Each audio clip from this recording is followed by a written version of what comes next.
Evening, ladies and gentlemen. Welcome to Crown Business TV this week. My name's Harvey Lynch, the Business Profit Coach here, the place where business owners and entrepreneurs receive valuable insight and takeaway information into improving their profitability and their business growth. Now, I'm really glad you're here with us tonight because tonight is all about the must-have components for any business wanting to scale to 7 figures and beyond, or for business owners who are at their wits' end. They cannot get any more time in their day to put any more effort in, and they want to offload some responsibility onto others just so that they can get a break or to be able to focus on other areas of the business.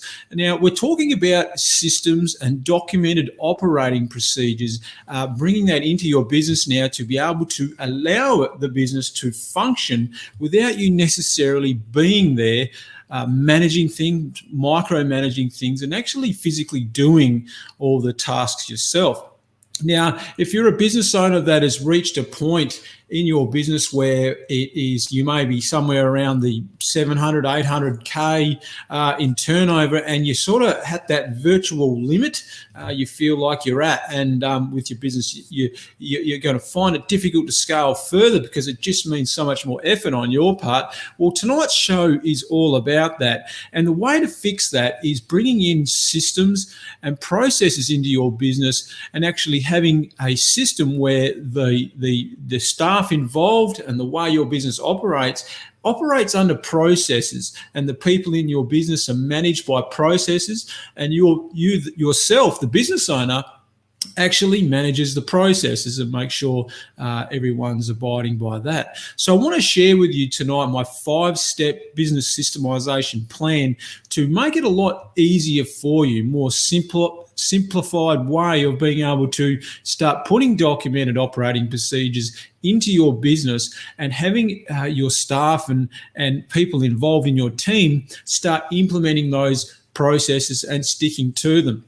So I'll just quickly bring that up for you now, share my screen and show you a little presentation on my 5-step business systemization plan, how to build a process-dependent business. So step 1 in our in systemizing your business is actually identifying your processes. And what I mean by this, it may seem a daunting task, but it's actually not, right? What we're doing here is that we're simply identifying and naming the processes at this point. So we are identifying what they are, not essentially how they need to be done. So through all your business, all areas of your business. So when we categorize a business and start breaking it down so we can start identifying its processes, your business is really made up of 4 internal parts. And those parts are, number 1, you see at the top there, what we call guiding the business, which is strategy and management. On the right there, you have running the business, which is your back end finance and administration, making sure that the running of the business is all honky-dory there. Down the bottom, you've got the operations side of the business, which we call doing. It keeps it simple. Operations, delivery, and client fulfillment. The actually doing of the work, which is the technical side, or what most business owners become when they become a business owner, is that they are more of a technician doing the actual work, and they sort of need help in a lot of the other 3 areas of the business. And then on the left-hand side there, you've got getting the business, which is one of the most important areas for the business owner to be more involved in with the day-to-day, is sales and marketing, getting customers, keeping customers, and that sort of thing. So guiding the business and getting the business is where you want to be focusing most of your efforts when you are assigned tasks or assigning your position as a business owner to be involved in, is guiding the business and getting. So strategy and management, sales and marketing. So when we come back to our identifying the process, we need to think, well, we're already doing these processes anyway. What we're doing in this step essentially is just identifying what they are and naming each process in all of those 4 different categories. Now, once we've completed this step of the process, I guess you call it, we have what we call now the systemic infrastructure of our business in terms of its processes, right? So we have an infrastructure or the foundation on how our business operates, how it runs, so that other people can come in and pick up that infrastructure and carry out running the business the way you would normally do it. Step 2 in our systemization plan is we now have a long list of processes we've identified. Now we want to start zeroing in and prioritizing our processes so that we know what we should start being concerned with first. So prioritizing our processes, which are the most important ones in the business, or the processes which have the most impact in the business. And so let's give you an example of that. So an example might be that you're hiring a new salesperson soon, okay?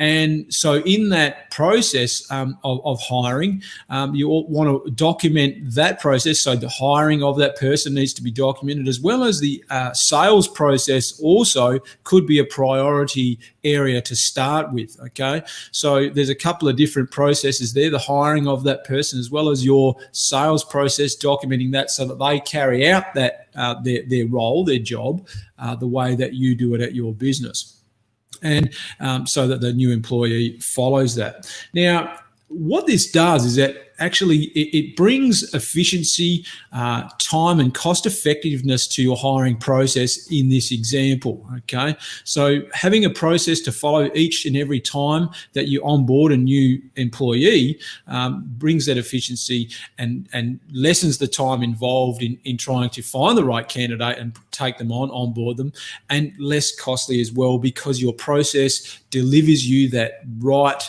employee each and every time you use it. And then processes, another area that you could look at is processes that make your management team more effective with their time.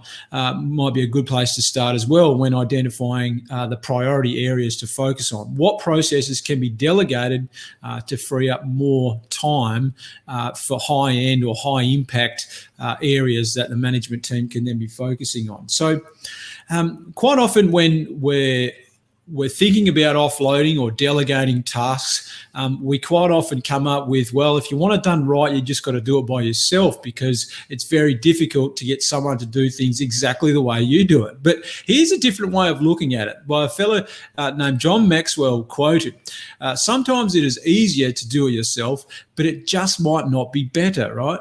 So in this example, what we need to be looking at when identifying and prioritizing our processes, we need to ask ourselves, are we in it to do it easier, or do we want to do it better, right? By doing it better, we put that into our documentation, into our process to improve on it and make things better for our business. And it might just be better than the way we actually do it ourselves. So, which leads us through now to step 3 in our systemization plan, is now to document our processes, right? So document our processes according to the way we've prioritized them in our list, and we manage the writing of them. And this is where it becomes very important part of the process of the plan, is we want to enroll others to write our processes for us. So our team that we work with in the business, our employees, our staff and our management team, we want to enroll them into actually documenting and writing out the processes for the business, right? And by doing that, we've got a much, much higher level, higher chance of actually getting buy-in from our team and actually starting to implement it and use the processes that we've drawn up. If we just did it all ourselves, we know there's a way we want the business to be run the way we want to do it. We want it done right. But if we actually get our staff, get our team to start drawing up the processes themselves, and you manage that written process, well, we've got a much better chance of having buy-in from the team.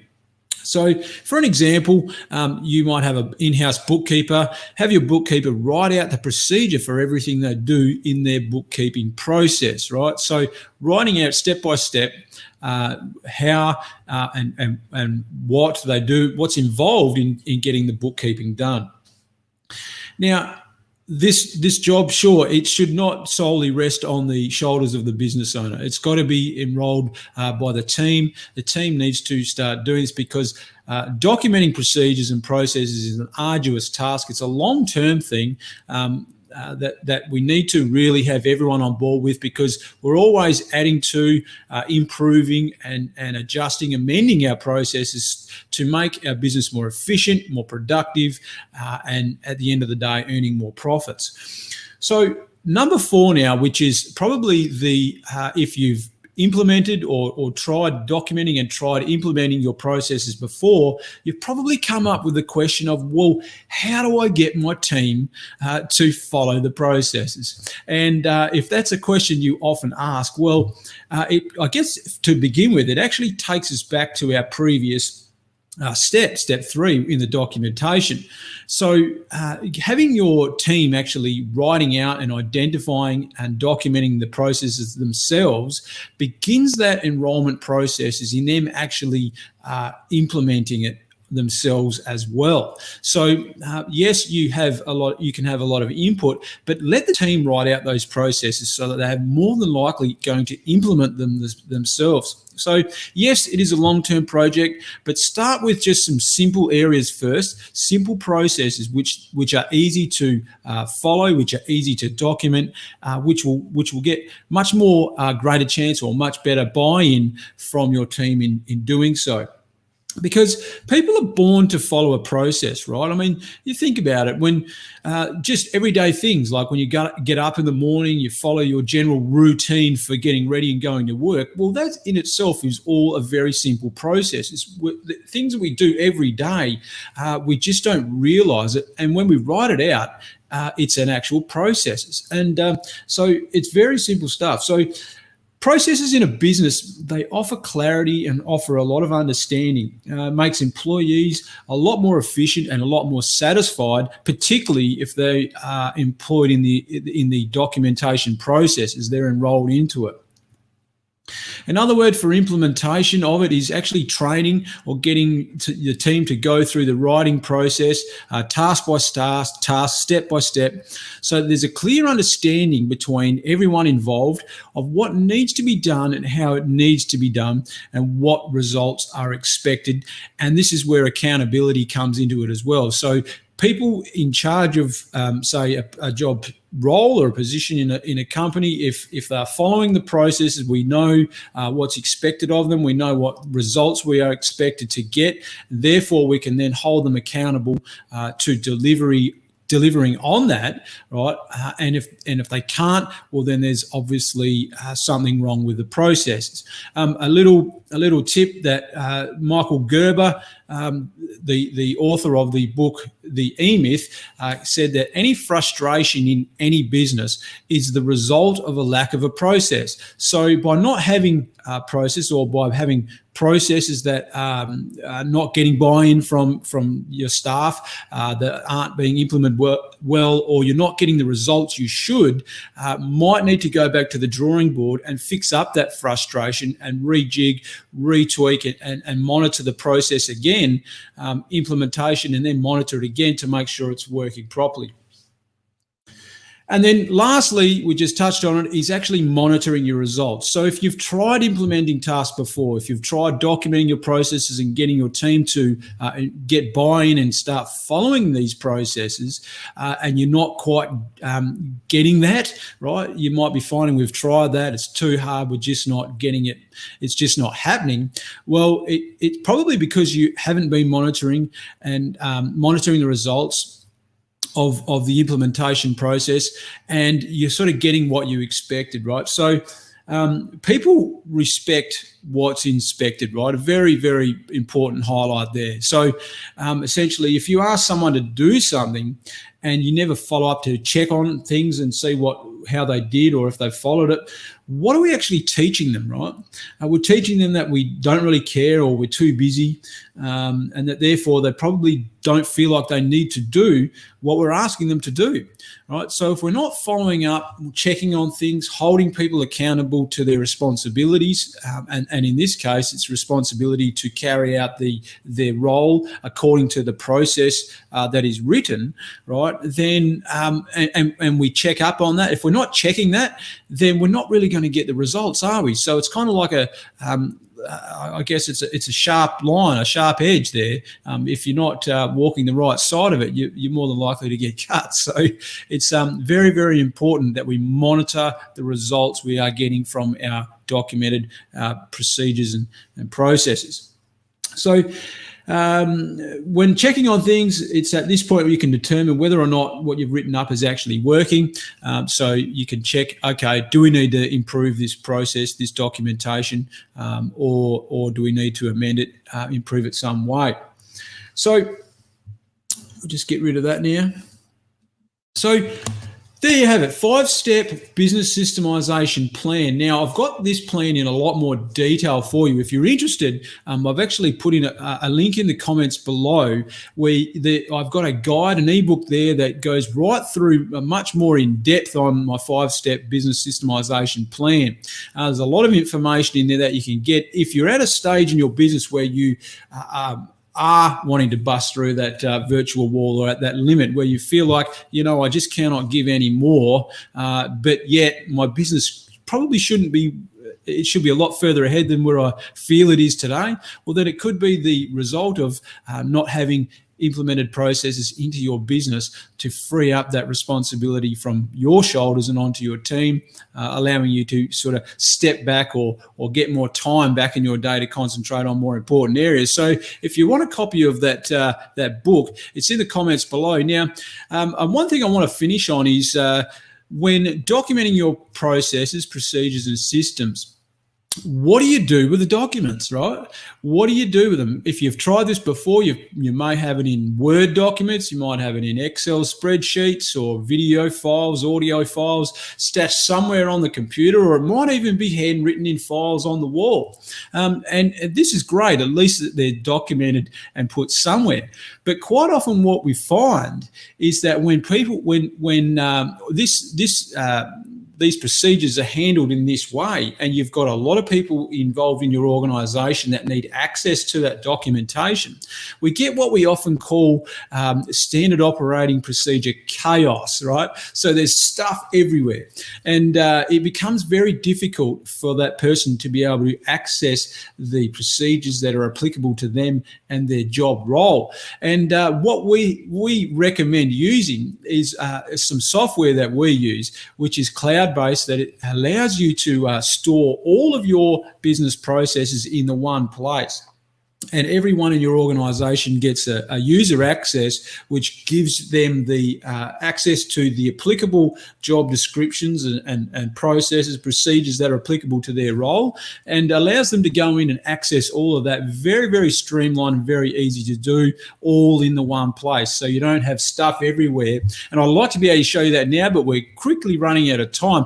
If you are interested in that, then reach out to me in the comments below. I'll be happy to share some more information and perhaps jump on a call with you and give you a free trial of that software. It's software that you can actually, if you've already got operating procedures documented in Word docs or spreadsheets or anything like that, that can all be uploaded to the software as well and be secured in a nice place where it's accessible by everyone.